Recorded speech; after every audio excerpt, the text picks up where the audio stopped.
Alors,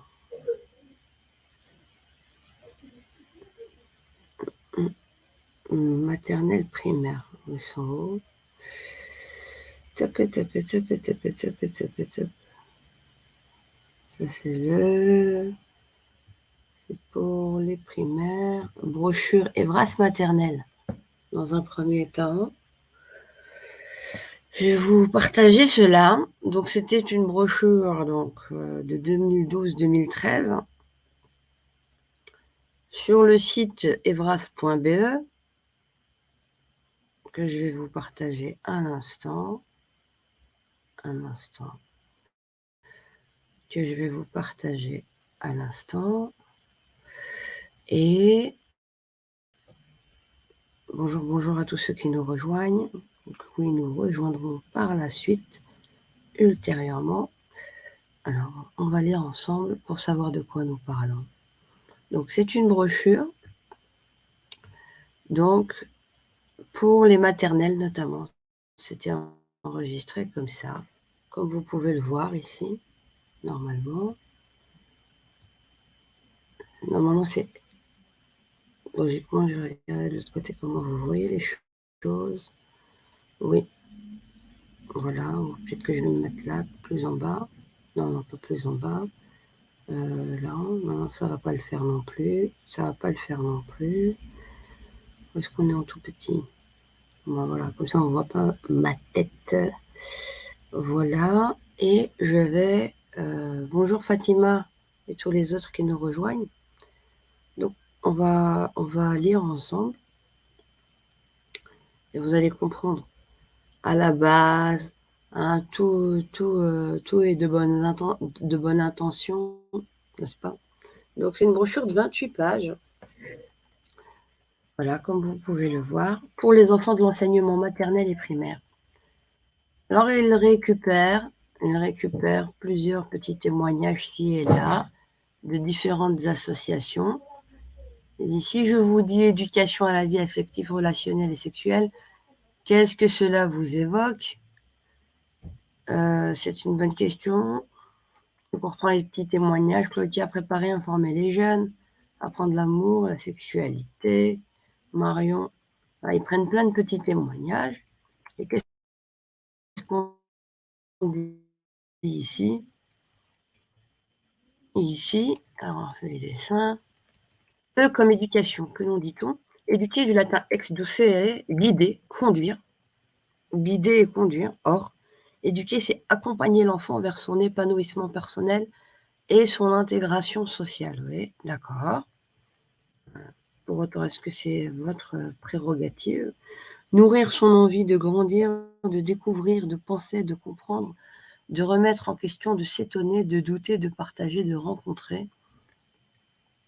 Éduquer, c'est transmettre par les mots et l'attitude des savoir-être. Ok. À la base, ça c'est le problème des parents à la base. Vie comme vie. Peut-on risquer une définition de la vie? Une seule chose est sûre, la vie n'attend rien de nous. Alors, à nous d'en faire ce que l'on en veut. C'est un postulat. On n'a pas parole d'évangile. Leur postulat n'est pas partagé par tout le monde. Rien à signaler. Ah ouais. Relationnel plus affectif plus sexuel égale sexualité. Dans le langage courant, la sexualité est souvent limitée à ses dimensions génitales et reproductrices.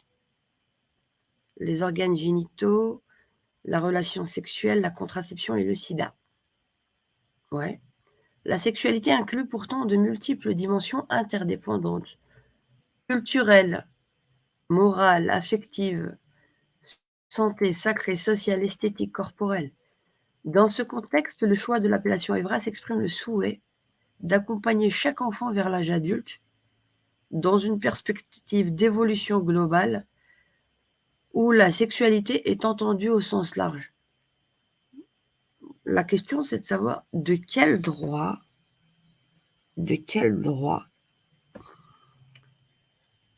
ils se permettent d'investiguer et de s'immiscer dans la vie privée de l'enfant comme de la famille pour quoi?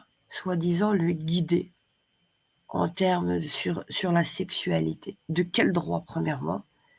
Deuxièmement, quand vous connaissez le programme et ce qu'il y a dans l'arrière-boutique, c'est plus de l'endoctrinement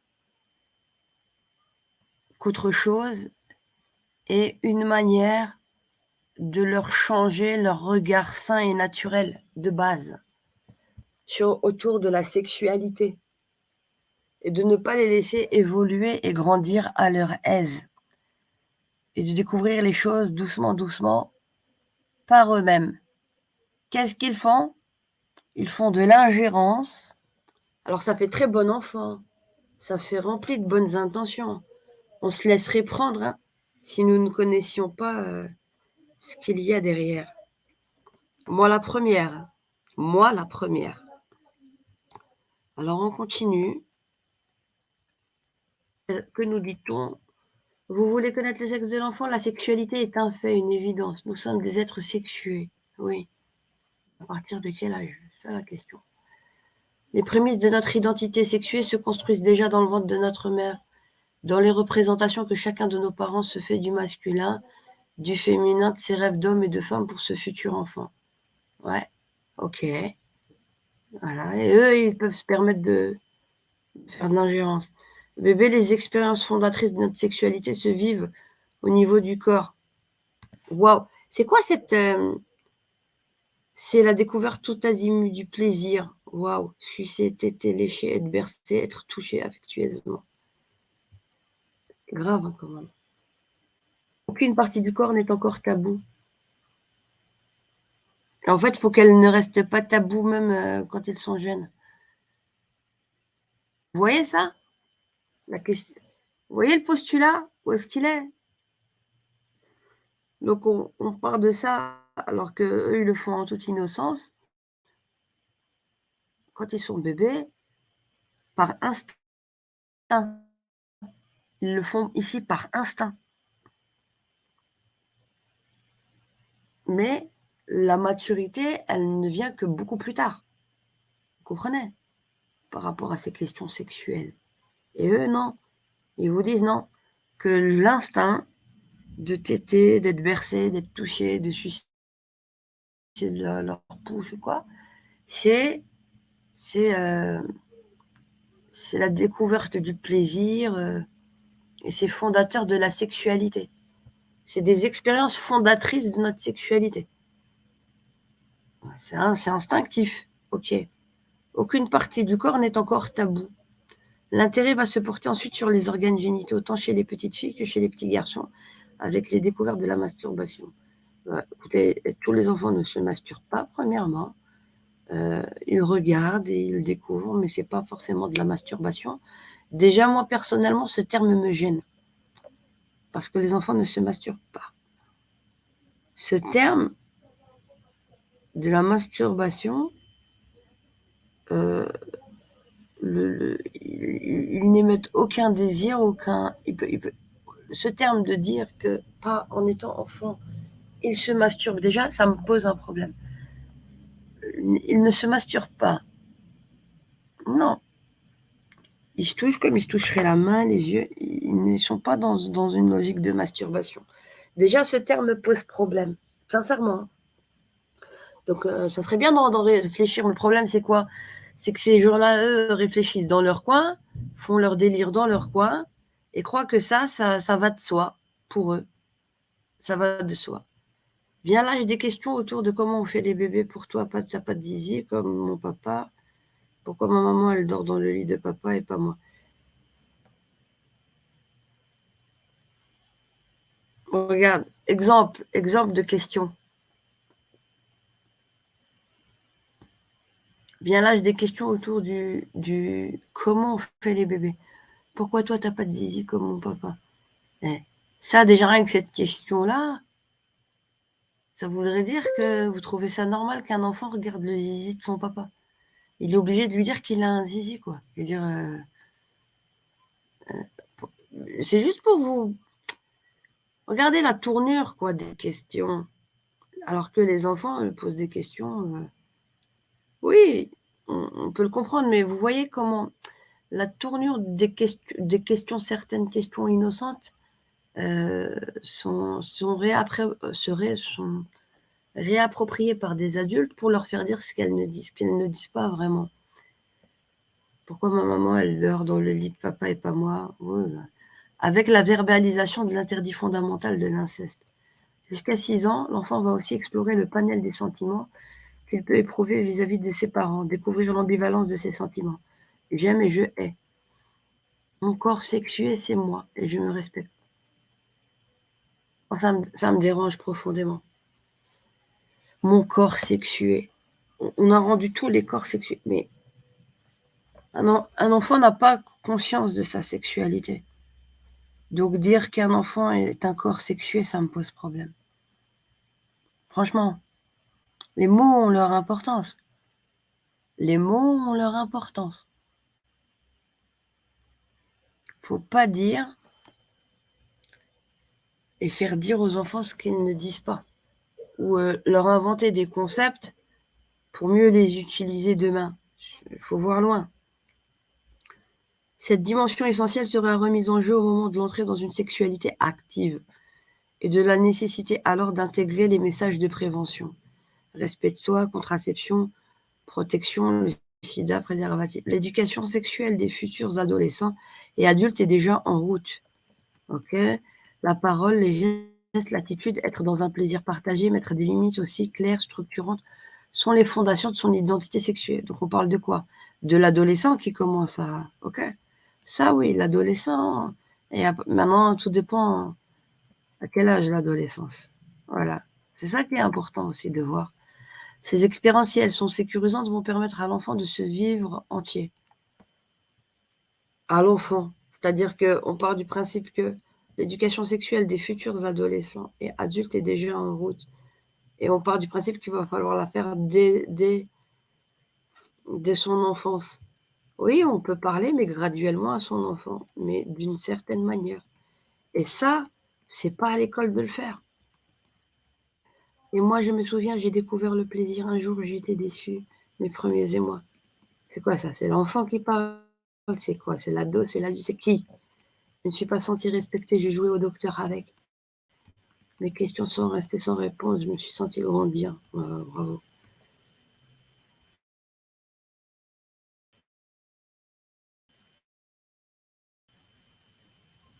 Il n'y a pas assez de prévention, maintenant les jeunes vont trop vite.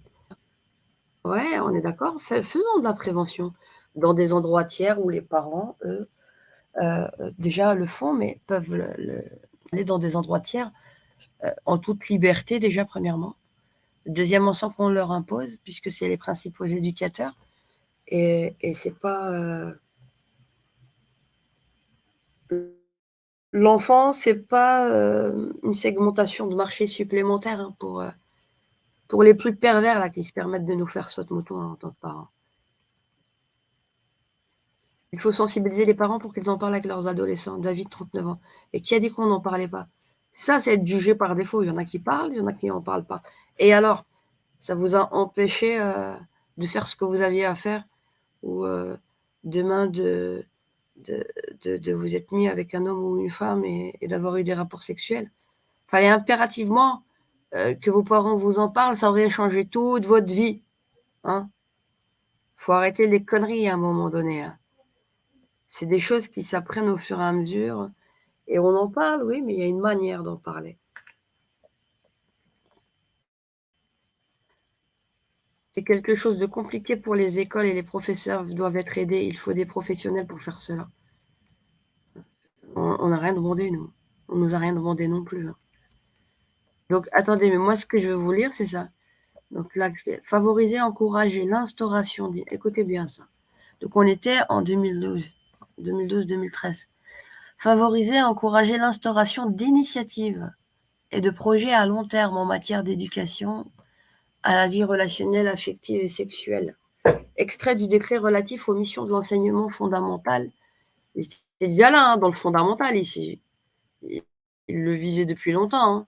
Et c'est pas que la 6e primaire, puisqu'ils sont déjà rentrés ailleurs. et secondaire quant à la récente inscription de l'éducation dans ses objectifs généraux. Les objectifs sont donc de signifier clairement que l'EVRAS fait partie des missions de l'école. Ah bon?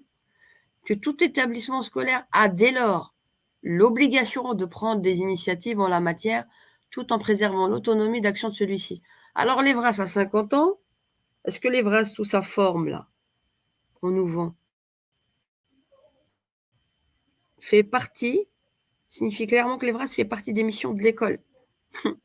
C'est nouveau, hein. C'est nouveau depuis 2012-2013, cette manière de voir les choses, qui n'était pas le cas bien avant. Pour ça qu'on vous ment, qu'on vous dit oui, l'EVRAS il a 50 ans, c'est du pipeau, c'est juste pour vous faire bien avaler la pilule. Et vous n'avez pas vu ce qu'il y a encore dans l'arrière-boutique. On va aller doucement, mais sûrement. Veillez à l'envisager sur le long terme. Logiquement, si l'EVRAS avait 50 ans, ils auraient eu suffisamment de recul pour l'envisager largement sur du long terme, ce qui n'est pas le cas aujourd'hui. Et puis, c'était pas la même approche non plus. Donc, l'EVRAS, c'est bel et bien nouveau depuis 10 ans. Nouveau parce que les parents le découvrent aujourd'hui, avec le décret qui est devenu obligatoire de 2023, mais n'avait pas le même sens de l'obligation 10 ans en arrière, premièrement. La liberté était laissée aux établissements scolaires de mettre en place les choses à leur manière. Vous voyez? Et là, on est dans un autre paradigme. Et vous allez voir. Donc, veillez à l'envisager sur le long terme, sur l'ensemble de la scolarité, en permettant aux enfants et aux jeunes de construire parallèlement à leur développement psycho-affectif des compétences personnelles, en vue de leur permettre de poser des choix responsables. Est-ce que vous comprenez ça, cette phrase-là? Dans le respect de soi et de l'autre et de l'égalité des hommes et des femmes. Situer l'EVRAS dans une approche globale de la personne humaine, intégrant non seulement les approches scientifiques, il n'y en a aucune, hein. Des vraies approches scientifiques, c'est que du pipeau, du bidon, avec des tests bidons de 2016 et 2017 autour du genre et de l'étude de genre. C'est bidon, c'est idéologique, il n'y a rien de scientifique là-dedans. Ce sont juste des postulats. Il n'y a rien de scientifique. C'est sociologique et idéologique, point. Rien d'autre. Mais on vous fait croire que tout est scientifique. Alors écoutez bien, vous avez vu ici? Je vais vous rajouter le zoom. Nouvelle disposition, on parle du décret du 12 juillet 2012, modifiant, voilà, sur quelle base? Modifiant le décret mission de 1997, définissant les missions prioritaires de l'enseignement fondamental et de l'enseignement secondaire et organisant les structures propres à la... C'est-à-dire que le clivage s'est fait en 2012, où ils ont introduit l'EVRAS comme une mission prioritaire de l'enseignement et de l'éducation, comme une mission, ce qui n'était pas le cas en 97. Ils ont changé le décret mission de 97, et c'est là où on a basculé, arbitrairement. Est-ce que du décret mission 97 à la nouvelle disposition du 12 juillet 2012, est-ce qu'il y a eu là des débats démocratiques pour passer de là à là? Ou ça s'est fait du jour au lendemain comme ça, arbitrairement? Bonjour, on a eu une consigne, aujourd'hui on rentre l'éducation les amis. Allez, oui, allez, on va mettre ça auprès de l'Assemblée. Vous êtes d'accord, d'accord, d'accord. Mais l'EVRAS, c'est-à-dire l'éducation, la prévention, à la base, c'était sur la base de ce que les gens connaissaient au préalable. J'ai dit, bon, on va les mettre aussi ici, histoire de préserver la jeunesse de certaines dérives. Mais dans l'ADN, ils avaient déjà prévu le fondamental, ce qui n'a pas été présenté réellement de la sorte bien avant, et dont même les signataires, je pense, de nos députés analphabètes qui ne lisent rien, n'étaient pas réellement au fait. Donc, il y a de ça aussi. Il faut pouvoir dire les choses et aller faire l'anamnèse, savoir de quoi on parle. Donc, alors ils disent, c'est ça qui me fait rire. Alors, quand ça les intéresse et quand ça les a... Et ils ont raison, hein. Il faut tout un village pour éduquer un enfant. La seule chose, c'est qu'ils ont oublié de mettre quelque chose, c'est un proverbe africain.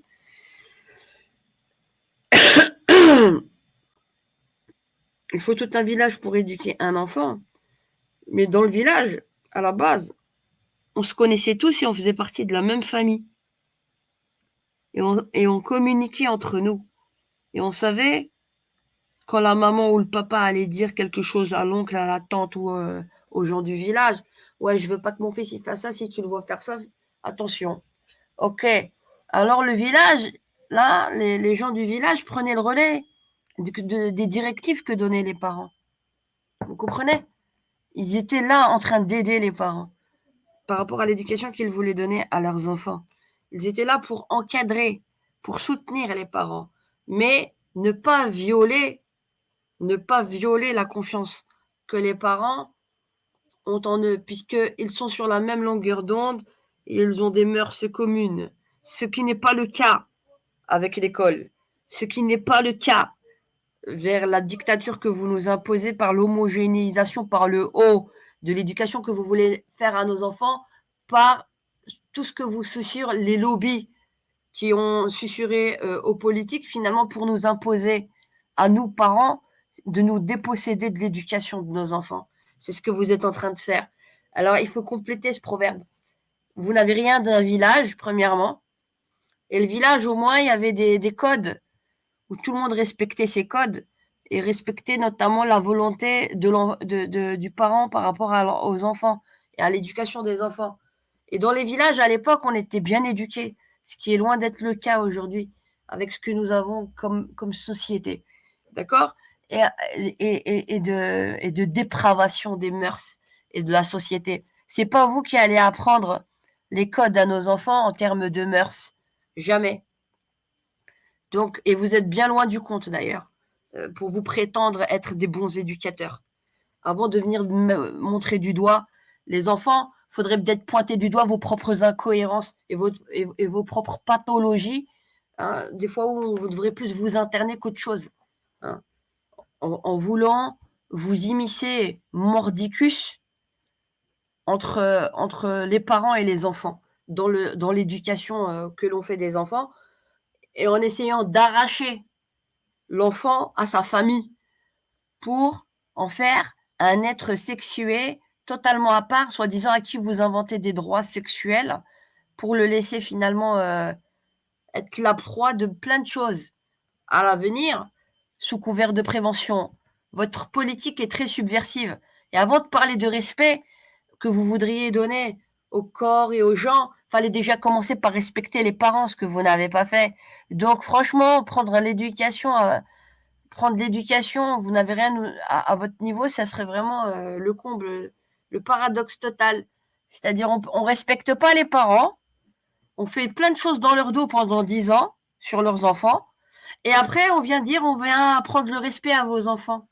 Ben, on a vu comment vous avez déjà fait le respect à leurs parents, et on va pas aller très loin comme ça. Donc déjà, vous êtes vraiment mal barré pour venir nous donner des leçons en termes d'éducation et de civisme et d'intégrité. Voilà. Voilà. Quand on met sur la touche les parents, plus par-dessus le marché, qui sont montrés du doigt comme des bigots hein, par le centre d'expertise de l'enfance, comme des pressions sociales par les plannings familiaux, familiales, familiales, on ne sait plus. Hein, vous voyez, le français, hein, les dictées, ça aurait eu du bon. Et ça, au niveau instructionnel, ça aurait déjà eu du bon, chère Fédération Wallonie-Bruxelles. Et en plus, par la malade mentale, là, comment dire, du cal, la folle furieuse, la Sylvie Loesberg, qui nous insulte déjà en 2013 et nous dit être des freins. Donc, c'est-à-dire, les directions d'école sont des freins et les parents sont des freins. On veut nous mettre à genoux et nous spolier de l'éducation de nos enfants. C'est un rapt. Votre enfant est là sans être là. Vous voyez, c'est comme un peu Internet. Vous voyez, vous êtes souvent sur Internet sans être présent même autour de vos réunions concrètes et dans le réel. C'est la même chose qu'ils sont en train de faire avec nos enfants. C'est-à-dire vos enfants, vous allez essayer de leur apprendre des choses, il va être complètement imperméable à ce que vous êtes en train de lui apprendre parce que de l'autre côté, vous avez des ennemis intérieurs qui lui susurrent autre chose à l'école. Vous comprenez ça? Est-ce que vous le comprenez? Et ils vont dire, c'est au nom de son émancipation et de son droit, vous êtes un frein, vous ne voulez pas le bonheur de vos enfants. Vous avez la prétention d'avoir à vous seul l'interprétation de ce qui serait mieux pour l'intérêt de l'enfant en pseudo-professionnel de mes fesses que vous êtes. C'est ça qu'il faudrait leur dire. D'accord? Vous ne vous souciez pas plus de nos enfants que vous ne vous soucierez d'un élevage de poules, comment dire, pour mieux les emmener à l'abattoir. Arrêtez de nous raconter vos conneries. Ouais, je commence à chauffer, un cas à y repenser. Alors, je vais vous montrer d'autres documents.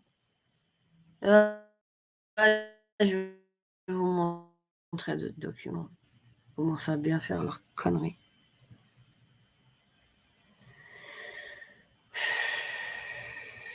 C'est vraiment grave. Hein. Il faudrait rester calme. Il faudrait rester calme, cool. Mais non, tu n'as rien compris, ma chère. Tu n'as rien compris. Tu es débordée, ma pauvre fille. C'est ça, on n'a rien compris. Alors, on va expliquer encore un instant. Alors,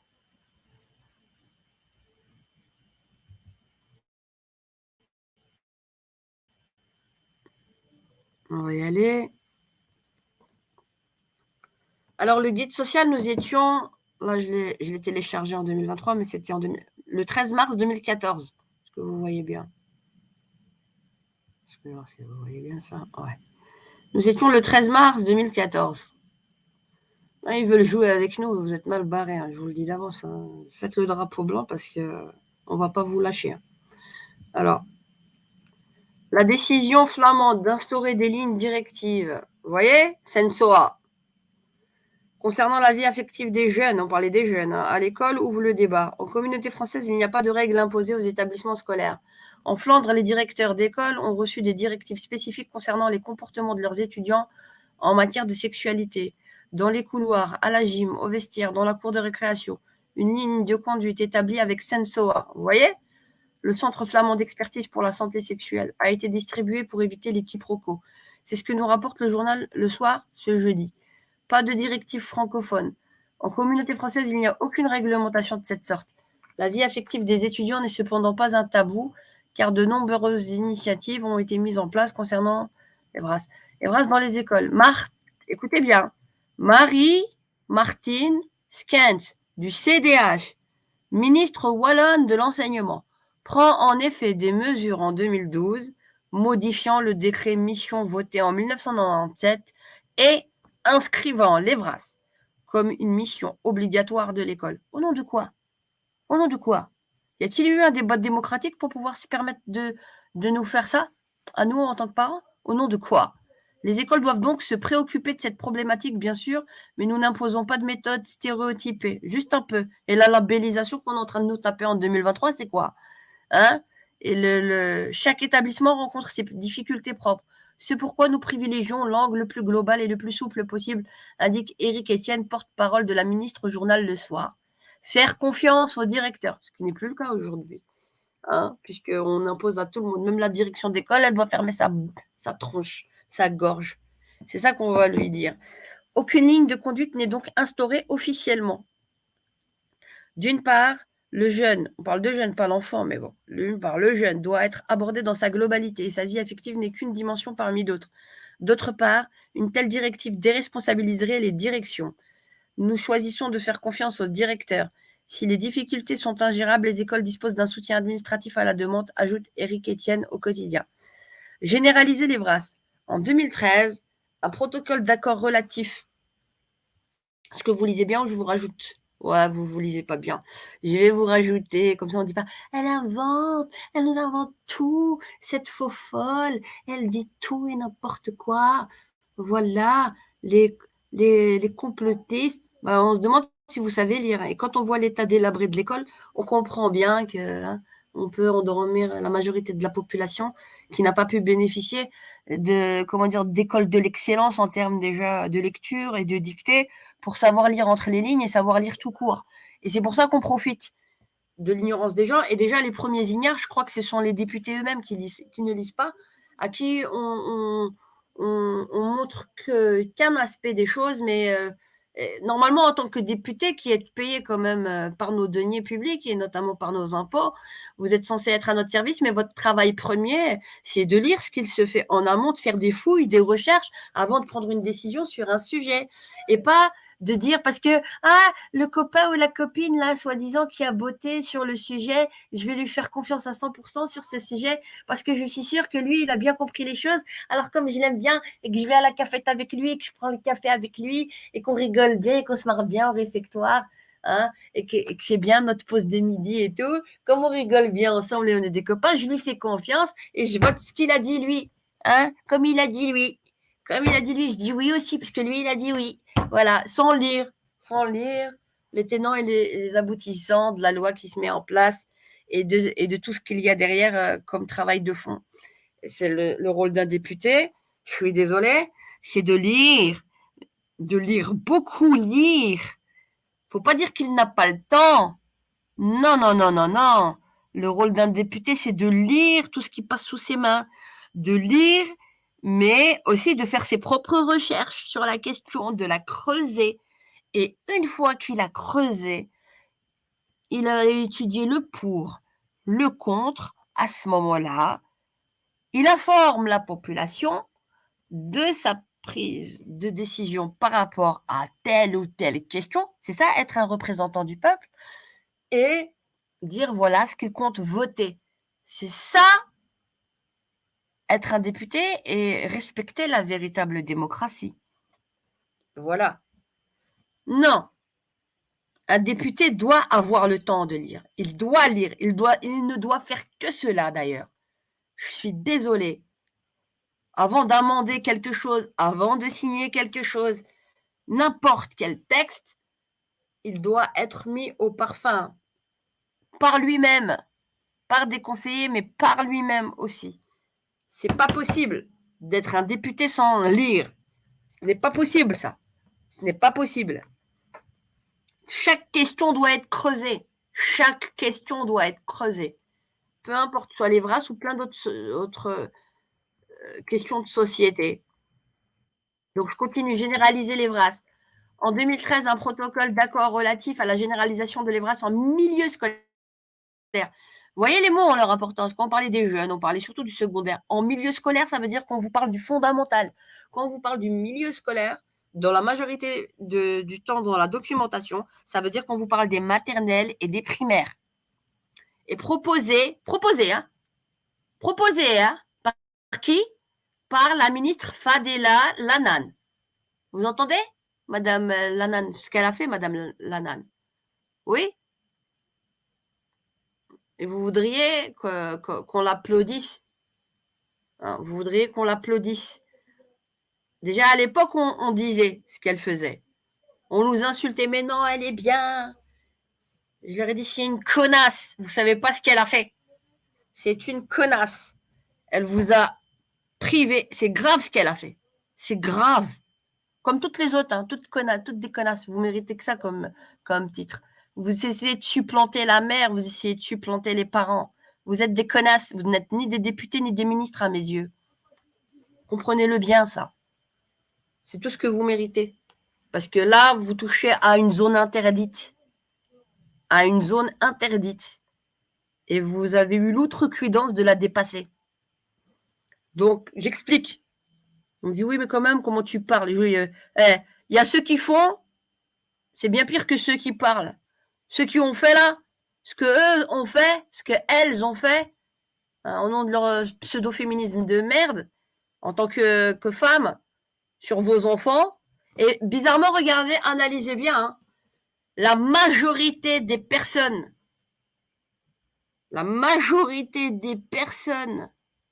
qui cherchent à s'occuper de cela sont des femmes et des homosexuels. La majorité des personnes qui cherchent à s'occuper de ces questions sont des femmes et des homosexuels. Alors, arrêtez maintenant les conneries, il faut pouvoir appeler un chat un chat. On n'a pas invité les papas au nom justement de cette pseudo-égalité homme-femme qu'ils aiment nous vendre. Hein. Pas la réelle. Hein. Nous, on est pour la réelle égalité homme-femme. Mais les papas n'ont pas été invités parce qu'ils savent. Elles savent toutes. Et ils savent tous. Pour ceux parmi les hommes. On ne sait plus maintenant. Parce que maintenant, le genre, on ne sait plus dans quelle catégorie nous mettre. Hein? Les papas n'ont jamais été invités à ces débats. Ils n'auraient jamais accepté ça. Alors? Elle est où votre pseudo-égalité homme-femme? De considérer les parents, de considérer les papas? Elle est où? Elle est où votre pseudo-égalité homme-femme de considérer les mamans? Non, non, vous savez comment on est considéré par ces gens-là? Donc, quand je dis que ce sont des connasses, tous des enflures, je suis encore très gentil. Parce que nous, on nous considère, vous savez comment on nous appelle dans leur jargon, là? Pseudo-scientifiques, des bigots, des pressions sociales, des sources informelles d'éducation. Vous vous rendez compte, quoi? Il faudrait qu'on reste encore poli avec ces gens-là? Jamais de la vie. Jamais de la vie. Voilà. En 2013, un protocole d'accord relatif à la généralisation de l'EVRAS en milieu scolaire est proposé par la ministre Fadela Lanan et adopté par les 3 gouvernements, Fédération Wallonie-Bruxelles, Région Wallonne et COCOF. Vous en voulez encore?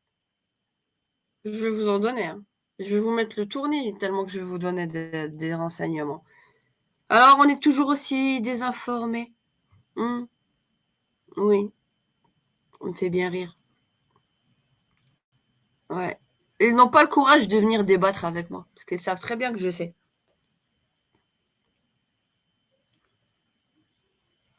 Vous voyez? Bonjour, bonjour à Rezika et tous les autres. Vous voyez ce qui est en train de circuler en bas de l'écran en rouge, cercle de la Boétie? C'est la SBL que j'ai et le compte bancaire qu'on vous demande de faire donc des dons en tant que parent pour prendre les avocats en question pour les assigner devant les tribunaux. Ces gens-là, on va rater personne à un niveau pénal et les associations qui se sont permises. Maintenant, je vais vous partager un autre document. Vous comprenez maintenant? Est-ce que vous comprenez l'ampleur des dégâts? Il y a eu des atteintes à la pudeur sur beaucoup d'enfants encore. Toujours rester lettre morte auprès des directions d'école entre 2013 et 2023. Alors, je vais vous partager autre chose. Oh là là. Un instant. On va arrêter le partage 2 secondes. Vous avez bien lu comme moi, je ne vous invente rien. Toute cette documentation, elle est mise sur ma chaîne, sur le lien en ligne en dessous de mes vidéos, sur Mediafire. Vous les prenez, vous les téléchargez sur vos bureaux et vous lisez à votre aise. Comme ça, si vous dites que je me trompe, venez, on va discuter. Ah, peut-être que j'aurais mal compris. Je veux bien. Je veux bien avoir tort. Il n'y a pas de problème. Juste, venez débattre avec nous. Moi, je veux bien avoir tort. Il n'y a pas de problème. Je comprends pas bien le français, peut-être. C'est pas grave. J'accepte d'avoir tort. Mais est-ce que vous acceptez de venir débattre avec nous? Même ceux qui croient que j'ai tort parmi les parents. Ouais. Venez, débattons sur le sujet. Il n'y a aucune équivoque. Il n'y a rien. C'est limpide. Pour ceux qui veulent voir. Et pas ceux qui sont dans le déni. Donc, je vais ouvrir une autre source de documentation.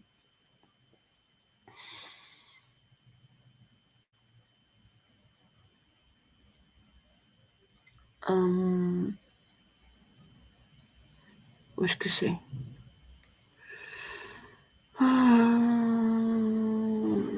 Par quoi commencer? Par quoi commencer?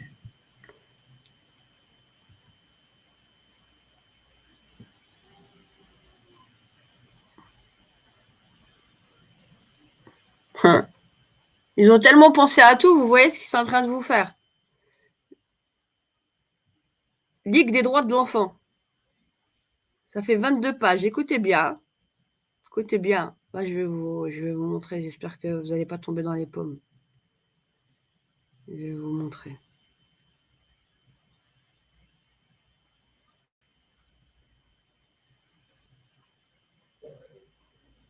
Un instant.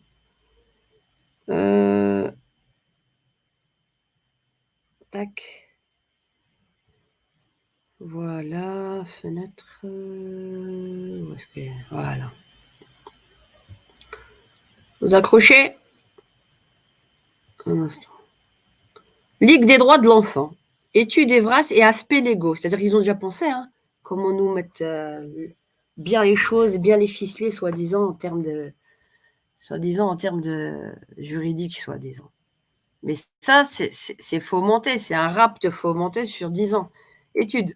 Pourquoi les écoles doivent-elles donner des cours d'Evras? Analyse de la question sous l'angle du droit et de l'inclusion. Alors, quels sont les noms? Denis Druard, Emma Cloquet, Xavier Wens, Quentin Maufort, Jean-Pierre Kounen. Militants et militantes pour la défense des droits de l'enfant, Ligue des droits de l'enfant, 2022. C'est bien. Table des matières. Pourquoi une étude sur l'aspect juridique de l'Evras? Parce qu'ils savaient déjà que si les parents étaient arrivés un peu avant, eh ben, ils auraient déjà judiciarisé tout le monde. Écoutez bien, pourquoi ils s'intéressent à la question du droit? L'éducation à la vie relationnelle affective est un droit fondamental. Le cadre légal de la FOEB, le cadre politique. Evras et école inclusive, une question de droit. Evras et inclusion, obligation des écoles en matière d'inclusion. Décret anti-discrimination de la Fédération Wallonie-Bruxelles. La Convention des droits des personnes handicapées. Merci à Céline Frémaux. Dans les faits, les écoles visent-elles l'inclusion? Liberté et devoir des établissements scolaires. L'école, lieu de non-droit. Exemple, la problématique de la tenue des élèves. Analyse de situations difficiles. La problématique des grossesses précoces. Une jeune fille régulièrement absente pour règles douloureuses. Ah oui, c'est pour ça qu'on va légiférer, quoi. Comment gérer le problème des tenues prétendument provocantes des filles? Les LGBT-phobies. Le coming out. Vie privée de l'élève vs devoir d'information aux parents. Je ne vais pas tout vous lire. Je vous avais tout ça sur le lien de Mediafire que je vous ai mis.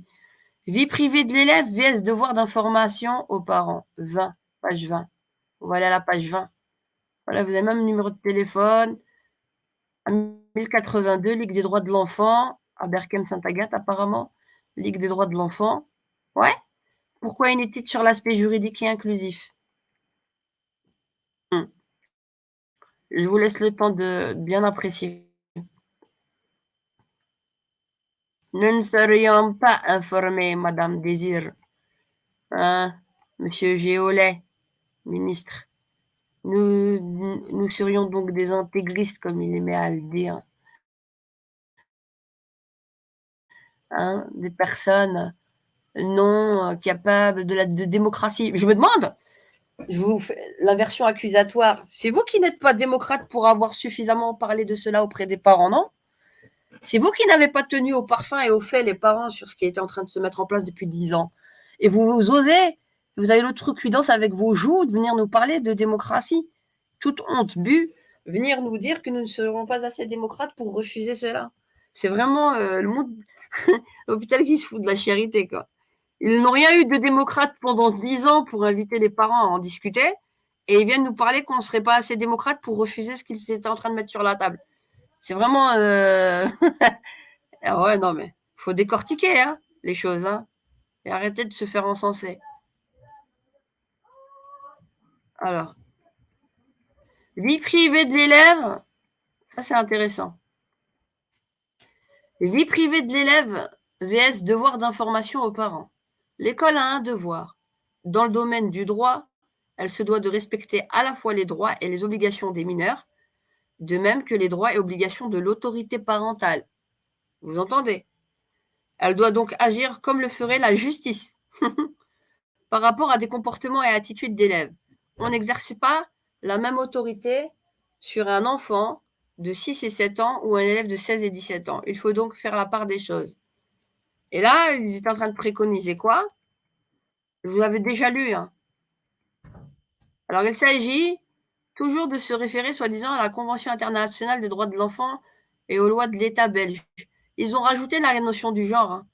L'intérêt supérieur. L'intérêt supérieur de l'enfant doit être une considération primordiale. Oui. Dès lors, cela doit toujours être l'intérêt supérieur des élèves qui doit guider tout enseignant et chaque école. Ouais, c'est évidemment un changement de... Ah, ils le reconnaissent, 2022. C'est évidemment un changement de paradigme. Vous entendez? Pour nombre d'écoles qui, comme on le sait, ne sont pas habituées à respecter les droits de l'enfant. On l'a vu avec les règlements des études, mais on peut le voir au quotidien avec la fabrique de l'échec scolaire, les orientations vers le spécialisé, le technique ou le professionnel, sans oublier le redoublement. Tous les élèves capables de discernement ont le droit d'exprimer librement leur opinion sur toute question l'intéressant et cette opinion doit être prise en considération. Dès lors, avant d'informer la famille, vous entendez, la Ligue de l'enfant, d'un acte quelconque, l'école doit écouter l'élève. Cet élève doit être entendu dans toute la procédure, qu'elle soit judiciaire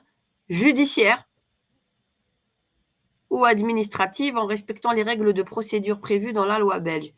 Les écoles sont tenues de respecter la loi. De même, la liberté d'expression qui comprend la liberté de rechercher, de recevoir et de répandre des informations et des idées, c'est l'idée de toute espèce, sans considération de frontières, vous entendez?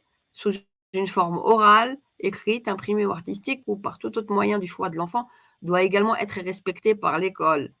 En 1995, l'article 371-71 du Code civil a introduit la notion de respect réciproque entre l'enfant et ses pères et mères. Bien sûr, l'enfant et ses pères et mères se doivent à tout âge mutuellement le respect. Les enfants ont un devoir d'obéissance vis-à-vis des détenteurs de l'autorité parentale. Néanmoins, cette autorité diminue progressivement avec l'âge. L'article 371 précise bien que les décisions ne doivent pas être abusives ou illicites et doivent tenir compte de l'âge des enfants, bien sûr, en fonction de l'âge de l'enfant et de l'autonomie progressive de celui-ci. Ces missions et prérogatives des parents subiront quelques aménagements incontournables. Même si la loi ne le dit pas, on n'exerce pas l'autorité parentale de la même façon sur un enfant de 8 ans que de 17 ans, c'est sûr. Les écoles ont donc l'obligation de respecter cette règle et de réagir en personne prudente et raisonnable avant de prendre contact avec une famille pour signaler un fait ou comportement quelconque d'un élève. En outre, chaque fois que l'école veut signaler un fait quelconque à un ou des parents, elle doit s'assurer préalablement, écoutez bien là, préalablement, que la famille respecte cette notion de respect mutuel. C'est grave. Hein. C'est un truc de malade. Ça, c'est rien. Ça, c'est rien. Alors, on va aller dans les phrases plus haut, puisque là, il parlait de ça. On va aller.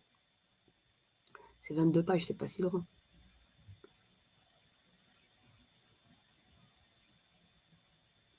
Alors, qu'est-ce qu'ils disent?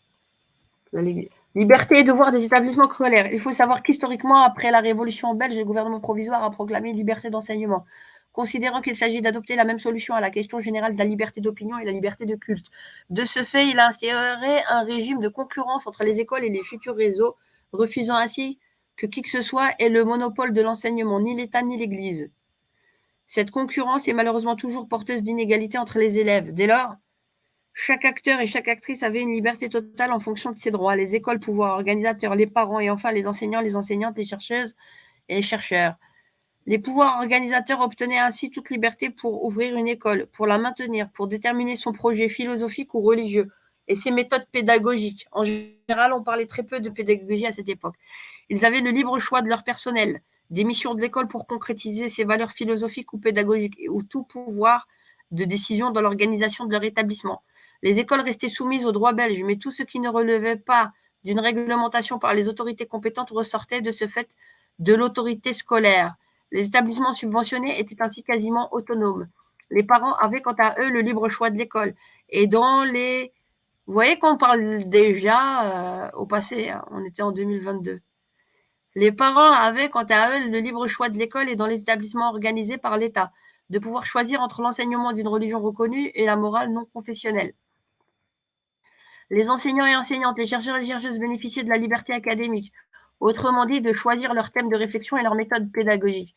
L'article 6 de la loi sur le pacte scolaire 1959 définit que chaque pouvoir organisateur est libre en matière de méthode pédagogique. En 1997, le décret mission a réaffirmé cette autonomie en indiquant que le contrôle de la commission des programmes ne porte pas sur les méthodes pédagogiques. Ces dernières correspondent donc bien à une prérogative des pouvoirs organisateurs. Cependant, ce sont les programmes des réseaux qui imposent les options pédagogiques aux enseignants. Mais pour la mise en œuvre de ces derniers, chaque enseignant est libre de définir ses pratiques pédagogiques dans sa classe ou en concertation avec ses pairs pour pairs et celles qui seront mis en œuvre dans l'établissement. L'école, lieu de non-droit, puisque chaque pouvoir organisateur est libre d'établir un règlement des études à sa sauce, du moment qu'il ne soit pas en contradiction avec le droit belge. On y trouve les valeurs morales et parfois religieuses de l'établissement. Cela va du progressisme au réactionnaire en passant par l'humanisme et le conservatisme, avec souvent un mélange des genres. Il vise souvent à codifier les rôles des élèves au sein de l'école ou lors d'activités extérieures organisées par les enseignants. Il a surtout pour mission de protéger l'école et les adultes qui y travaillent et très peu les élèves. Bon. Il reprendra la liste des sanctions applicables et la manière dont doivent se comporter les élèves pour les éviter. On y parle très rarement de droit, mais le plus souvent de devoirs matinés d'une longue liste d'interdits. Le rôle de l'école doit notamment être de préparer tous les élèves à être des citoyens responsables. C'est pour ça qu'on doit leur parler de sexualité, vous avez compris? Parce que maintenant, ça fait partie de la citoyenneté, hein, de parler de l'EVRAS. C'est une question de vie ou de mort de citoyenneté maintenant. Si vous êtes contre l'EVRAS, c'est que vous n'êtes pas assez citoyen. Attention, hein. Vous rigolez, mais il y a des gens qui l'ont écrit, quoi. Des articles qui ont été écrits en ce sens, soi-disant des trucs de thèse. Faut vous en rendre compte de l'absurdité et de la bêtise profonde dans laquelle on se trouve. Hein. Donc, du coup, le rôle de l'école doit notamment être de... Cependant, les règlements des études vont la plupart du temps à l'encontre des objectifs. Plutôt que de viser l'autonomie de chaque élève, la participation citoyenne et solidaire, elle leur apprend la docilité, l'obéissance et la soumission. Je suis partiellement d'accord avec ce qui est dit. Ok, on peut développer l'autonomie de l'enfant sans passer par vouloir impérativement s'occuper de ses entrecuisses. Et déjà, en termes d'autonomie intellectuelle, ce serait déjà de leur faire lire beaucoup de philosophie et au niveau intellectuel, de réaugmenter le niveau, d'améliorer le niveau. Hein, au niveau académique déjà, ne serait-ce qu'au niveau instructionnel. Alors, à ce moment-là, tout ira bien. Voilà, donc il y a plein de choses. La problématique de la tenue des élèves. Ah, mais ça, c'est le règlement d'ordre intérieur de l'école, normalement. Ça doit être... Bonjour. Bonjour, Denis. Merci beaucoup. Ouais, tu nous instruis par tes documents. Ouais, il raconte beaucoup de bêtises, hein, je t'assure. Hein. C'est un truc de malade. Ouais, il y a de quoi devenir dingo. Hein. Ouais, je peux encore vous en montrer encore plein, mais bon, j'ai plein d'autres choses à faire à côté, mais j'espère que ça sera déjà suffisant. Ah non, non, non. Je vais vous montrer ce qu'a écrit Sylvie Le Hosberg. Prémédité, prémédité. Ça a été prémédité depuis 10 ans. Ouais, un instant. Je vais vous trouver ça immédiatement. Oh là là là là là là. Bon, là, il y a le SAIP ULB. Ah, l'ULB, ils aiment bien préconiser cela. Qu'ils disent pas de bêtises. Tac, tac, tac. Léo. Non, là, je vais... Un instant. Ah non, je vais vous partager celui-là. Et si les Vras pouvaient tout changer, hein? Et voilà. Comme ça, on va savoir de quoi on parle maintenant. Entre les acteurs de 2013 et 2023, ce qui a été fait, pourquoi le décret. Dans le décret 2023, la question LGBT, elle est mise en avant comme jamais, puisqu'ils sont déjà rentrés en 2012 dans les écoles, hein, ces gens-là. Alors, on était quelle date? Les maisons arc-en-ciel de la province de Luxembourg. Nous étions quand? En 2012. Et si les Vras pouvaient tout changer? Vous lisez? Je vais voir si vous lisez. Normalement, vous devriez bien lire.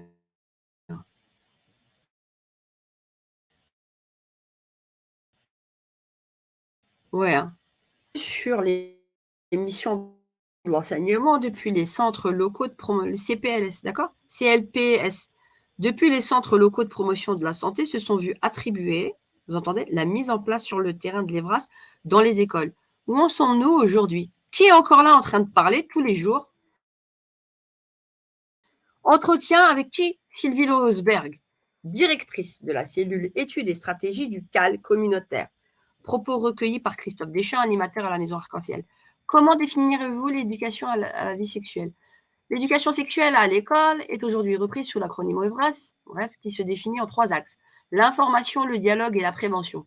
Pour arriver à bénéficier de ces 3 approches, tous les élèves devraient avoir un accès égal à cette éducation, tout réseau confondu. Lorsque l'on parle d'éducation à la vie sexuelle, la majorité des personnes pensent à un discours réservé aux enfants ou aux plus jeunes d'entre nous. À qui est-elle destinée selon vous? Dans un premier temps, il est important de préciser que l'éducation à la vie sexuelle est nécessaire dès la plus petite enfance. Vous entendez? Et prend sa place dans le milieu scolaire. Pourquoi? Parce que dès le plus jeune âge, la sexualité fait partie de notre rapport au monde et à nous-mêmes. Un postulat. Il n'y a rien de scientifique. Ça a été dit par une ou deux personnes en psychanalyse ou je sais pas quoi. Elle qui est déjà psychanalyste, hein, c'est des tarés ces gens-là. Ok? Et c'est un postulat. Hein. Et ils s'en font leur vérité. Voilà. Et à partir de ça, ils ont brodé toutes des théories fumeuses. Il n'y a rien de réellement scientifique là-dedans. C'est idéologique, il faut bien le comprendre. Hein. Ensuite, si l'on regarde plus largement la société dans son ensemble, en examinant par exemple le secteur de l'éducation permanente, autrefois appelé éducation populaire, il est évident qu'il existe là aussi des groupes de personnes qui doivent pouvoir bénéficier de cet apport. Je pense notamment aux personnes moins éduquées et qui n'auraient pas, suite à un parcours de vie spécifique, bénéficié d'une information spécifique sur la sexualité. Il va de soi que c'est également le rôle des centres de planning familial d'informer et de rencontrer les demandes des personnes qui sont en demande d'information. En demande, hein, mais maintenant on nous impose, hein, ou qui se trouvent dans une situation problématique liée à la sexualité et aux droits reproductifs. Doit-on distinguer l'éducation à la vie affective de l'éducation à la vie sexuelle? Est-ce que les deux doivent être transmises par la même institution? Une relation sexuelle est censée se pratiquer avec une autre personne. La relation sexuée est donc liée à la maturité affective et aux sentiments au sein d'une relation. Les deux ne sont donc pas indissociables. Il n'est pas cohérent de parler de l'un sans parler de l'autre, à l'exception de certains professeurs qui ont manifesté l'envie d'animer ou de co-animer des séances EVRAS et qui ont suivi une formation spécifique. Les dispensateurs d'EVRAS au sein des écoles devraient être étrangers à tout lien hiérarchique ou relation d'autorité avec les élèves. En effet, un tel lien d'autorité peut dans nombre de cas entraver la liberté nécessaire à tout espace de dialogue, surtout sur un sujet qui touche de si près à l'intimité et à la singularité. Cependant, la collaboration bienveillante de l'institution devrait permettre de fédérer tous les partenaires autour du projet de l'établissement en matière d'EVRAS, parents compris. Ouais, mon œil, mon œil. Elle, la plus grande des hypocrites, je vais vous montrer ce qu'elle écrivait. Parents compris.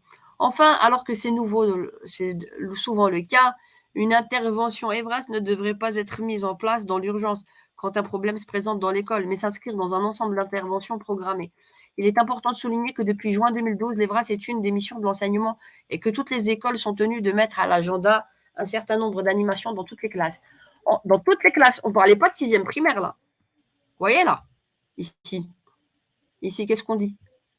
Ah, il y a moi, il y a pas de savoir lire, pardon. Il y a quoi? On parle dans toutes les classes. On était quand? On était, je crois, en 2014. Attendez. En quoi l'éducation à la vie sexuelle peut-elle permettre l'intégration des minorités sexuelles? Voilà. Voilà.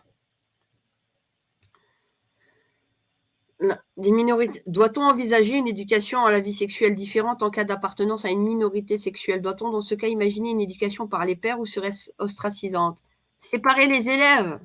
Regardez ce qu'elle écrit. Séparer les élèves en fonction d'une orientation sexuelle ou d'un vécu spécifique n'aurait aucun sens. C'est une folle.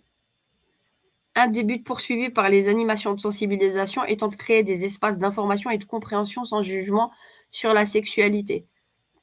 Ne pas avoir de jugement, c'est faire preuve de ne plus avoir de discernement et de vous remplir par des autres codes qui ne sont pas les vôtres. Et quand on vous dira tout ce qu'on a, vous allez gober tout ce qu'on veut. C'est de l'endoctrinement. C'est exactement la même chose hein, d'un point de vue, c'est-à-dire si on doit aller avec une casquette religieuse de ceux qui vous font de l'endoctrinement. C'est comme ça, c'est pas autrement, c'est comme ça, c'est pas autrement. C'est tout à fait égal. C'est pareil, c'est kiff-kiff bourricot. Alors, une banane, c'est une pomme. Une pomme, c'est un chat. Un chat, c'est comme ça, c'est pareil. Nous sommes tous égaux. Voilà, je vais dans l'ironie, mais c'est la même chose. L'endoctrinement religieux est de la même manière. Faut pas que tu aies de jugement sur ce que ton cheikh dit, ton professeur dit, celui qui t'enseigne la religion dit. Tu avales ce qu'il te dit, et si tu trouves des choses bizarres, faut pas que tu les exprimes. Attention, faut pas que tu aies de jugement. Attention, le jugement est mauvais. Attention. Oui, l'homosexualité, c'est exactement la même chose que l'hétérosexualité. Voyons. Voyons. Mais le béaba, vous ne l'avez pas, voyons. Mais bien sûr, vous pouvez avoir des enfants, eux aussi. Pouvoir, la capacité, pouvoir. Alors qu'en fait, avoir un enfant, c'est pas pouvoir. C'est une conséquence logique de l'accouplement entre un homme et une femme. Mais on est dans la société de marché, où on consomme, et on consomme l'enfant aussi, de la même manière. Ouais, les homosexuels ont les mêmes droits que les hétéros. Non, je suis désolée. D'un point de vue sexuel, par rapport à le système de filiation, à la base, non, c'est pas possible. Mais vous avez fait que bricoler avec les lois pour toujours vous calquer sur ce que donnaient automatiquement les droits des hétéros aux enfants pour vouloir imiter les classes hétérosexuelles parce que certains ne supportent pas leur propre atypisme. Ok, tout ça c'est du bricolage. Il n'y a aucune égalité. Ce n'est pas être homophobe. Parce que moi aussi, hein, demain on va faire une loi hétérophobie. Hein. Parce que maintenant le crime de lèse-majesté, c'est d'être pro-vie pour le cal, notamment la Sylvie. Vous allez voir, vous allez voir. Ça c'est rien. C'est qu'une pointe de l'iceberg que je vous montre. Alors attendez, hein, vous avez le malheur d'être chrétien. Vous avez une association, vous voulez faire de l'éducation Lévras au sein des écoles. Ah non, non, non, dégagez. Hein. Vous faites du prosélytisme.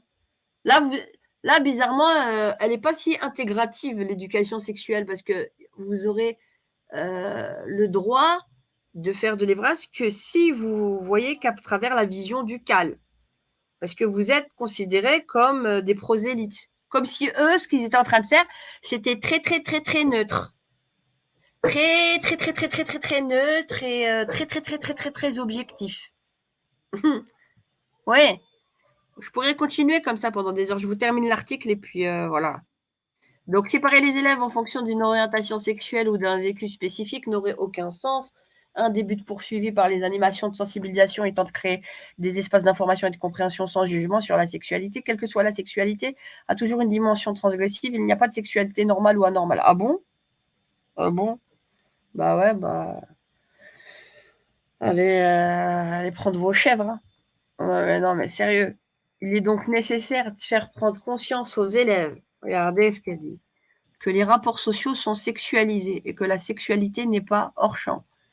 Il ne s'agit pas de quelque chose d'à part. La sexualité est toujours en jeu, ce dont les rapports sociaux témoignent à suffisance. Les tabous encore très présents dans notre société enferment au lieu d'ouvrir le champ à l'acceptation de l'autre.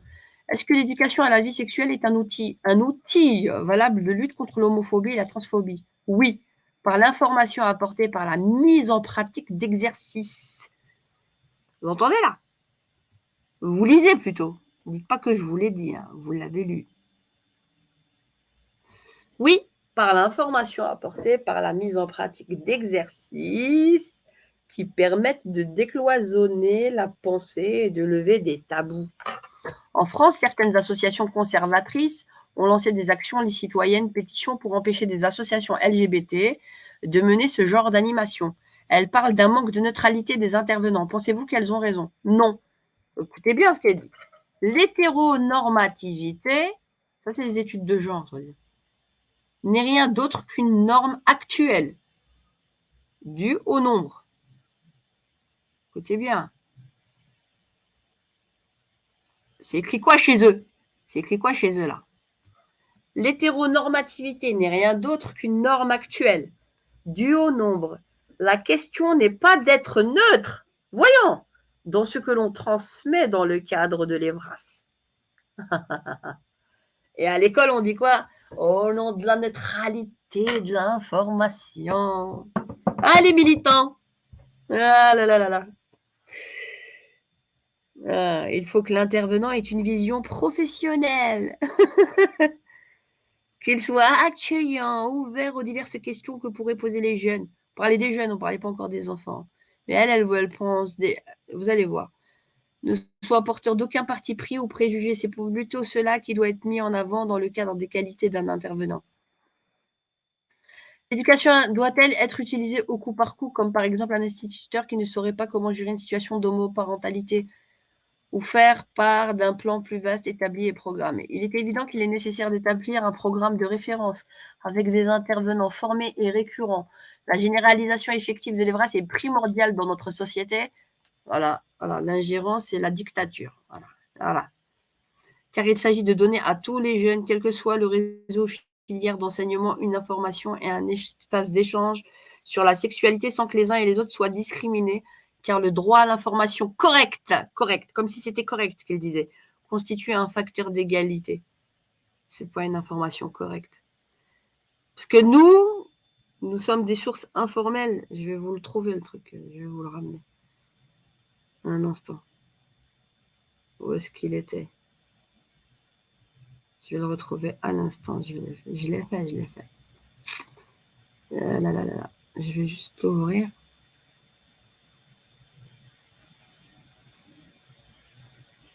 Où est-ce que c'est?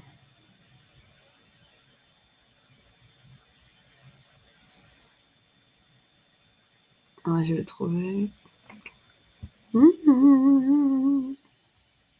Ah, faut s'accrocher. Hein.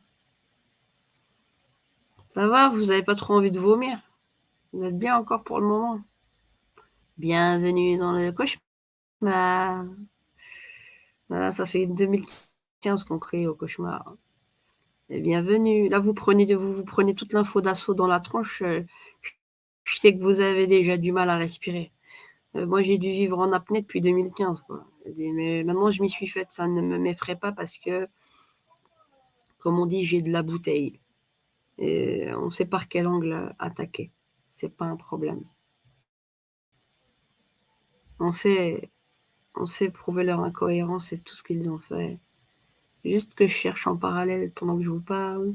Qu'est-ce que j'ai tellement de documentation.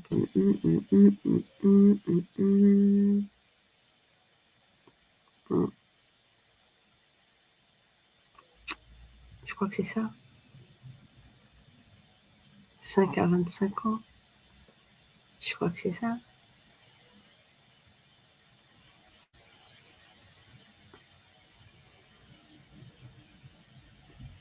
Ah ouais, non, c'est de la folie totale.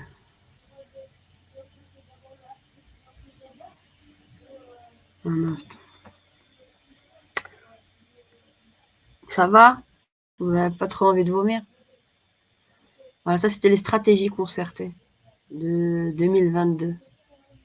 Ou comment me faire le complot? Ah, qu'est-ce qui passe? Qu'est-ce pas ça? Recommandation. Les mêmes tableaux avec aborder la déconstruction des stéréotypes de genre. Waouh! Vous entendez? 5 à 8 ans, thématique, aborder la déconstruction des stéréotypes de genre et les différentes notions de respect de soi et des autres répondant aux besoins et aux réalités des enfants dans un vocabulaire adapté. Manière, créer des animations EVRAS ludiques afin d'éveiller l'intérêt des enfants. Et après, ils poseront des questions. Et après, on pourra aller dans le guide. D'abord, on leur donne le matériel didactique, les jeux, Vous comprenez? C'est quoi la thématique de 5 à 8 ans? Aborder la déconstruction des stéréotypes de genre. Ça, c'est de l'endoctrinement. C'est du conditionnement. Contexte, identifier une ou plusieurs dans l'entourage, s'installer dans un endroit associé à une atmosphère détendue, privilégier les discussions en demi-groupe de classe. Thématique, apprendre à différencier l'amour, l'amitié, apprendre le consentement, déconstruire les stéréotypes et préjugés. Oui, tu peux être un garçon, une fille. Oui, il n'y a pas de problème. Aborder la notion d'identité de genre de 9 à 11 ans. Vous voyez? Stratégie concertée de mars 2022. Aborder la notion d'identité de genre et d'attirance romantique ou sexuelle, ainsi que les discriminations qui y sont liées. Oui, on demande de discrimination. Voilà. Créer des animations Evras ludiques afin d'éveiller l'intérêt des enfants. Et ensuite, on va recevoir les questions, bien sûr. Création de cercles de parole permettant aux enfants et aux jeunes d'avoir un moment fixe. Varier les formes d'apprentissage et d'expression des enfants. Orale, écrite et dessinée. Aïe, aïe, aïe, aïe, aïe, aïe. Se foutre de notre gueule. Endoctrinement. C'est pas ce document que je voulais vous montrer. Bon, il est déjà quelle heure? 10h30. Ouais, je vais pas pouvoir rester plus longtemps. Je voulais vous montrer. Non, non, faut impérativement que je vous le montre. Ah, faut impérativement que je vous le montre, que vous le voyez en vidéo, par cas, voilà, que vous le voyez. Qu'est-ce que j'ai fait? Qu'est-ce que j'ai fait? J'ai tellement téléchargé que je sais plus ce que j'ai fait. Un instant. Oui, c'est celui-là, normalement. C'est celui-là. Alors, c'était une revue du CAL. Et nous avions notre fameuse, voilà, de 2013. 20 pages à peu près. Il est beaucoup plus long, hein, mais j'ai sectionné juste les 26 pages qui parlent d'apprendre le sexe à l'école. Et c'est Sylvie Losberg qui écrit, vous voyez bien, j'espère, apprendre le sexe à l'école. C'est un débat qu'aucun pape ne pourra désamorcer, celui de l'éducation sexuelle et affective. Certes, Joseph Ratzinger, du temps de son pontificat, a bien tenté d'éteindre le feu de la liberté, d'assumer ses choix éthiques. En pure perte, Dieu merci. Dossier qui écrit, donc il y a 26 pages. Parlez-moi d'amour, c'est un débat qu'aucun pape, voilà. Voilà, en pure perte, Dieu merci. Les opposants à une présence dans l'école de tout ce qui rappelle les vieux tabous de notre société devront bien s'effacer. Écoutez bien, c'est ce qu'elle écrit, c'est Sylvie Losberg qui écrit ça. En 2013, devant l'immuable évolution de la pensée, soi-disant, il en va de la survie de notre société que les jeunes soient initiés, et pas que dans les films porno ou les séries à l'eau de rose, des réalités de leur vie intime. Initiés. Vous entendez? Initiés. Attendez. Tac. Tac.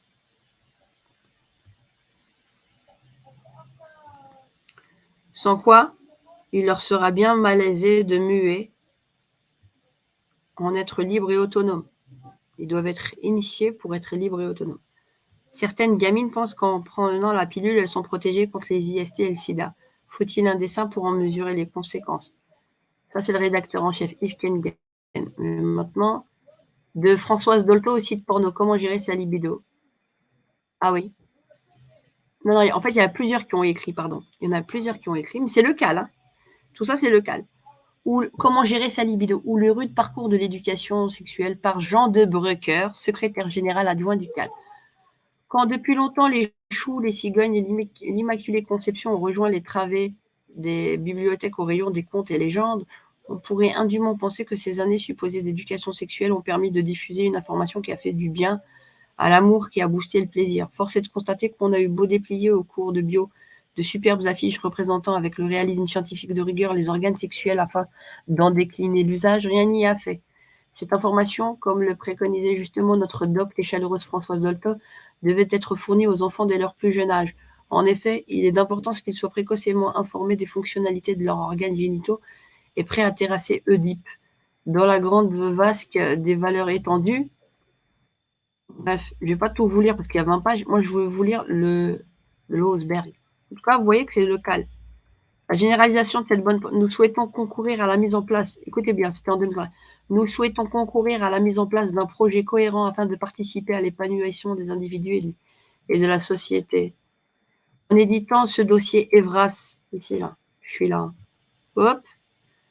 La base du rappel historique et ses enjeux actuels, nous souhaitons concourir à la mise en place d'un projet cohérent afin de participer des individus vers plus de plaisir, plus de liberté à éprouver par des citoyens mieux informés. Vous entendez? Wallonie-Bruxelles nous tend les brasses. Par Cathy Renard. C'est qui? C'est toujours l'ULB. ULB, promesse, mais c'est pas l'UCL ou quoi. Voilà. Ils sont plusieurs à avoir écrit. L'OMS, ils parlent d'ici. Tout ça, vous l'avez dans le dossier que je vous ai mis. Le défi de la compétence. Moi, je veux voir ce que disait Sylvie Losberg. Vous verrez ce qu'elle a dit.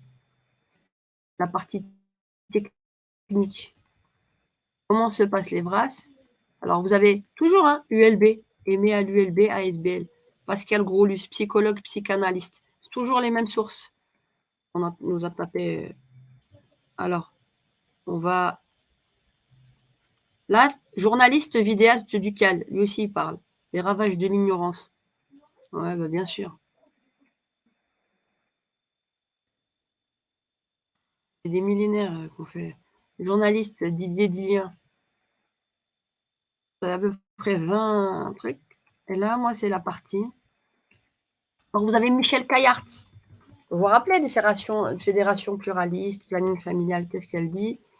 Quelles sont les autres craintes évoquées par les parents à propos de... Plus généralement, n'y a-t-il pas une part de fantasme au sujet de l'éducation sexuelle?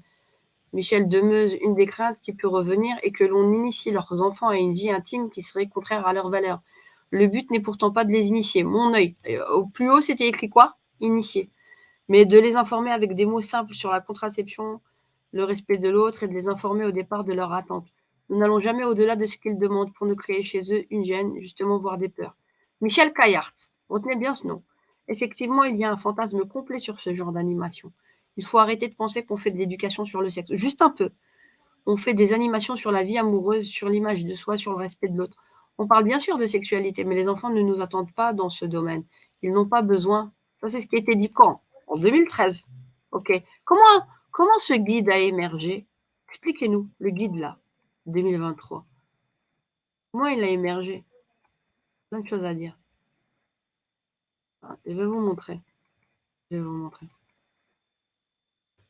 À plusieurs. Fouette. Alors, c'est ça qui est drôle. Ici, quand ils font pour officialiser nos commandes, propos recueillis sur le terrain par Pierre, journaliste vidéaste du CAL. Comme par hasard, les prénoms n'ont que des consonances musulmanes. Inès, Younes, Fouad, Samir, Dounia, Drita. Hein, euh, on n'est pas, soi-disant, des noms d'emprunt. Et bizarrement, ces noms d'emprunt, on a bien su les choisir. Vous avez compris? Toujours pour montrer quoi? Que l'ignorance, elle est chez qui? Hein? Chez les musulmans, quelque part. Juste un petit peu, hein. Pardon. Là aussi, l'ULB, encore. La sexualité des petits. Il n'y a pas d'âge pour être sexué. De la naissance et peut-être avant et à la mort, l'être humain présente des manifestations sexuées, un intérêt et un plaisir ou un déplaisir pour les choses du sexe. Dominique Rouanet, médecin généraliste au planning de Rochefort et chargé de cours à l'ULB. Vous êtes sérieux? Ah oui. Ah, bah là. Si vous identité sexuelle. Alors là, c'était la meilleure, ça. Identité sexuelle. Celle-là, là. Et moi, je me demande si c'est pas un pédophile, celui-là. Parce que la manière comment il tourne les choses. Durant la petite enfance de 18 mois à 3 ans, l'enfant manifestera une curiosité envers les phénomènes. Ah bon? Sexués, reproductifs, les coïts des animaux, les scènes sexuelles. De 18 mois à 3 ans, tu te souviens de ça? Ah, mais aussi le porno. À 3 ans. De 18 mois à 3 ans. Vous entendez? Identité sexuelle. Durant la petite enfance, de 18 mois à 3 ans, je vais vous rajouter encore du zoom. Hein. Peut-être qu'on va dire que je ne lis pas bien, je ne sais pas de quoi je parle. Moi, pas savoir lire, pardon. Dominique Rouanet. C'est intéressant de le réinterroger. Durant, donc, il nous dit, durant la petite enfance, de 18 mois à 3 ans, hein, on serait censé avoir de la curiosité envers les phénomènes sexuels, les coïts des animaux, les scènes sexuelles à la télévision, mais aussi le porno. Si on met pas ça devant les yeux du gosse, logiquement, c'est pas lui qui va prendre la télécommande de 18 mois à 3 ans pour aller les regarder. Il y a un problème là. Non? Une majorité des petits-enfants aura l'occasion de visionner ces scènes pornographiques. Ah bon? Ah bon? Je sais pas où vous vivez, hein, ce que vous faites subir aux enfants, c'est pas possible. Il y a plein de choses. Ça peut être structurant et positif. Moi, je préfère m'arrêter là parce que je vais aller sur la section pour vous dire que c'est prémédité tout ça par le CAL depuis très longtemps. Et vous allez voir.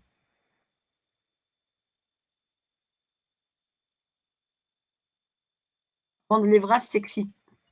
Sylvie Losberg. L'histoire de l'Evras en fédération Wallonie. Bruxelles démontre que seule une politique résolument volontariste pourra faire changer les choses et les mentalités. C'est du forcing. Pour que les effets de cette politique soient vécus comme une avancée et non comme une contrainte, le concours motivé de tous les acteurs de l'Evras est nécessaire. Centre de planning familial, PMS, PSE, pouvoir organisateur, chef d'établissement, professeurs et parents. Parents, psychanalystes soi-disant. Pour les acteurs de terrain que sont les centres de planning et les services PM, cela ne pose pas de problème puisque c'est leur rôle d'informer, de sensibiliser et d'être à l'écoute des élèves en ce qui touche aux droits reproductifs et sexuels, aux questions de santé ainsi que de respect de soi et des autres. En revanche, pour les pouvoirs organisateurs, les chefs d'établissement, les parents et les professeurs, la question s'est posée jusqu'ici en termes d'interprétation de l'exercice des deux droits, la liberté d'enseignement et la liberté parentale. La liberté d'enseignement offrait selon certains la faculté au chef d'établissement de refuser que soient abordées dans son école des thématiques jugées embarrassantes comme l'IVG, l'homosexualité ou encore la pornographie. Quant à la liberté parentale, elle était également comprise comme donnant aux parents la possibilité de soustraire leurs enfants à une information jugée par eux inadéquate ou contraire à leurs valeurs. La mise en exergue de ces deux principes, se soutenant et se renforçant l'un l'autre, a jusqu'ici, selon nous, constitué, vous entendez là, le frein majeur à une généralisation de l'Evras envisagée comme une activité à la carte. Vous entendez? C'est dérangeant. Nous sommes un frein majeur. Les parents, les directions d'école, à la généralisation. Comment ils ont fait? Et vous allez voir ce que Mme Sylvie Losberg a mis sur la table pour nous faire subir, avec d'autres, ce qu'on est en train de subir aujourd'hui. Cet espace, c'est pour ça que je veux l'attaquer en justice et que je veux attaquer le CAL en justice. Vous comprenez maintenant? Vous comprenez d'où ça vient? Voilà. Cet espace d'appréciation, espace tampon qui a conduit aux enterrements. Alors, elle se base sur en réalité, la liberté d'organiser l'enseignement et non de fixer les contenus. Et d'autre part, comme tous les droits, la liberté des parents n'est pas sans limite. L'obligation scolaire en est le meilleur exemple. L'obligation scolaire. En outre, la Cour européenne, soi-disant, s'est prononcée sur ce sujet en 1976. Elle a un article de 76 à la plainte de parents danois contre la loi de 70 stipulant que l'éducation fait partie intégrante de l'enseignement. La CEDH a tranché l'examen de la législation incriminée prouve qu'elle ne constitue point une tentative d'endoctrinement visant à préconiser un comportement sexuel déterminé. Mais en 76, en 76, on parlait de qui? On parlait des adolescents, 16, 17 ans. Oui, il n'y avait pas de problème. 15 ans, de commencer à montrer au niveau des cours de biologie. On est d'accord. Là, on n'est pas du tout dans le même paradigme. Où est-ce qu'on en est? C'est grave. Elle se base sur un truc de 76 pour nous faire gober ce qu'elle est en train de nous faire gober en 2023 et en 2013. Ça n'a aucun rapport. Ça, citoyenneté. L'expérience acquise par les centres de planning familial doit rester l'une des bases fondamentales de l'Evras. Citoyenneté. 3 des objectifs généraux sur 4 ont donc trait au développement de la personne et au rôle actif que les élèves sont ou seront amenés à jouer. Voilà. Donc en juillet 2012, la ministre Marie-Dominique Simonet, celle-là aussi on va l'attaquer en justice. Voilà. Elle a changé donc le décret. Elle a fait voter plusieurs modifications au décret mission. Sur quelle base? Est-ce que les parents ont été concertés? Non, on ne fait pas partie. Hein. Attention, ils disent sur des écrits qu'on fait partie, mais on n'a jamais fait partie. Pendant 10 ans, on nous a jamais demandé notre avis, même avant. Et vous voyez bien que dans son article, elle dit bien que nous sommes des freins. Alors, dit, chef d'établissement, professeurs, parents et acteurs pourraient travailler de concert afin de garantir l'accès pour tous les élèves à ces séances de réflexion et d'échange. Si ces avancées sont de nature à nous réjouir, le CAL a insisté. Écoutez bien, lobbying du CAL auprès de Dominique Simonet. Et c'est écrit noir sur blanc. Si ces avancées sont de nature à nous réjouir, le CAL a insisté auprès de la ministre pour que ces modifications soient considérées comme une inscription obligatoire dans le cursus scolaire. Ce que la ministre, attention, on écoute le CAL, a fait parvenir, soulignant l'autonomie des pouvoirs organisateurs et des chefs d'établissement. Ça les a dérangés. Comme indiqué plus haut, c'est précisément ce qui nous inquiète. Personnel extérieur. La plateforme Evras initiée, entre autres, par le CAL, vous voyez, juge que son insertion dans les missions de l'enseigne ne suffit pas, formulant des recommandations pour la définition, la mise en œuvre. Vous comprenez? Attendez, on va y aller, on va y arriver. Pour bien nous mettre à l'envers, qu'est-ce qu'ils ont dit? Ils ont dit la plateforme Evras, initiée entre autres par le CAL, juge que non, son insertion dans les missions de l'enseignement ne suffit pas, formulant des recommandations pour la définition, la mise en œuvre et l'évaluation de l'Evras. La plateforme suggère que celle-ci prenne la forme d'un décret spécifique et dicté conjointement par les ministres de tutelle. Leurs compétences pourraient être, ils étaient déjà dans les suppositions de ce qu'ils allaient mettre en place, pourraient être réparties. Ils ont dicté, en fait, à nos ministres comment il fallait faire, le CAL. Vous avez compris comment ils nous ont confisqué nos droits? La spoliation, c'est un rapt parental qu'on nous a fait. Il faut bien le comprendre. Leurs compétences pourraient être réparties comme suit: ministre de l'enseignement obligatoire, régularité, vérification de la mise en œuvre des animations dans tous les degrés et types d'enseignement, ministère de la Santé et de l'égalité des certifications du personnel, contenu et outils pédagogiques. Chaque école étant désormais tenue de mentionner l'Evras dans son projet d'établissement. Nous y sommes maintenant en 2023 ou pas? C'était écrit en 2013. Ça, c'est une revue de 2013. Brochure de 2013. Chaque école étant désormais tenue de mentionner l'Evras dans son projet d'établissement et d'évaluer les initiatives prises dans son art, se pose la question de qui fait quoi. Tous les intervenants ainsi que les études publiées démontrent que l'expérience acquise par les centres de planning familial doit rester l'une des bases fondamentales. On ne souligne jamais assez l'importance de ces animations par du personnel extérieur aux écoles dans lesquelles les élèves sont impliqués au premier chef dans les échanges nourris par les interrogations et réflexions, ceci dans un contexte sans évaluation ni acquisition des compétences. Qu'est-ce qu'elle dit? Dimension transversale. La formation spécifique. De la sorte, chef d'établissement, professeur, parents et acteurs. Non, mais allumez la. Allumez. Allumez. Allumez. Voyage au cœur de l'Evras, c'est le film que je vous ai mis en vidéo, que je vous les ai téléchargés sur la plateforme. Le CLAV vient de réaliser un reportage sur l'Evras, coproduit par le Centre d'action laïque. Un reportage qui veut approcher la réalité du terrain. Son inscription dans le décret mission a-t-elle changé quelque chose?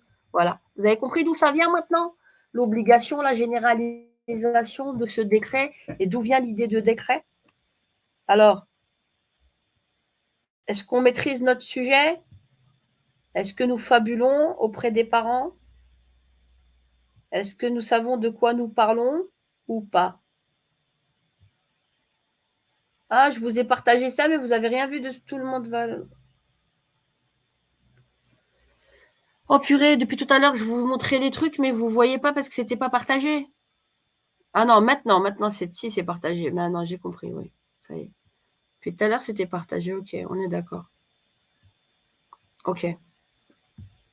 Là, j'ai tout fermé.